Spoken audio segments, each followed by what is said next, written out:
বরগুনা সদর উপজেলার লতাকাটা গ্রামের তরমুজ চাষী আলম মিয়া লাভের আশায় এবার এনজিও থেকে ৫ লাখ টাকা ঋণ নিয়ে তরমুজ চাষ করেছেন। তবে মাত্র এক রাতের বৃষ্টিতেই তার প্রায় ২ একর জমির তরমুজ নষ্ট হয়ে গেছে। লাভের আশা তো দূরের কথা, এখন খরচ উঠবে কিনা তাই নিয়ে দুশ্চিন্তায় তিনি। একই যে তেলের সংকট, একই দুর্যোগের জন্য আমরা এই অবস্থায় আছি। তারপর পাইকার নাই দেশে, এখন আমাদের মরণ ছাড়ার কোনো গতি নেই। আকস্মিক এই বৃষ্টিতে বরগুনার শত শত তরমুজ চাষী এখন চরম বিপর্যয়ের মুখে। কৃষকদের মতে ডিজেল সংকটে ট্রাক ও নৌযান চলাচল ব্যাহত হওয়ায় দেশের পাইকারি বাজারগুলোতে সময়মতো পণ্য পাঠানো যাচ্ছে না। ফলে একদিকে পচন ধরে খেতেই ফসল নষ্ট হচ্ছে, অন্যদিকে স্থানীয় বাজারে অতিরিক্ত সরবরাহের কারণে দামও তলানিতে নেমেছে।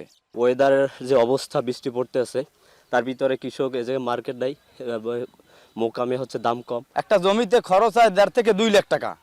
তারপর একটা গাড়ি এই জায়গায় ভাড়া হইলে ৫০,০০০ টাকা, ঠিক মতন গাড়ি পাওয়া যায় না।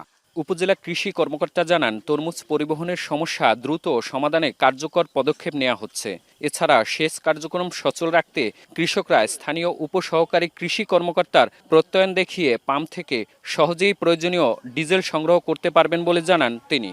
কৃষি পণ্য পরিবহনের ক্ষেত্রে আমরা সার্বিকভাবে কৃষকের সাথে আছি এবং জেলা প্রশাসন এবং গিয়ে আমাদের কৃষি সম্প্রসারণ অধিদপ্তর থেকে নির্দেশনা যে এইভাবে আমরা যাতে কোনো হয়রানি না হয়, কৃষক এবং পণ্য পরিবহনের জন্য যে কোনো জায়গায় যদি আমাদের দরকার হয় আমরা সার্বক্ষণিকভাবে মাঠে আছি।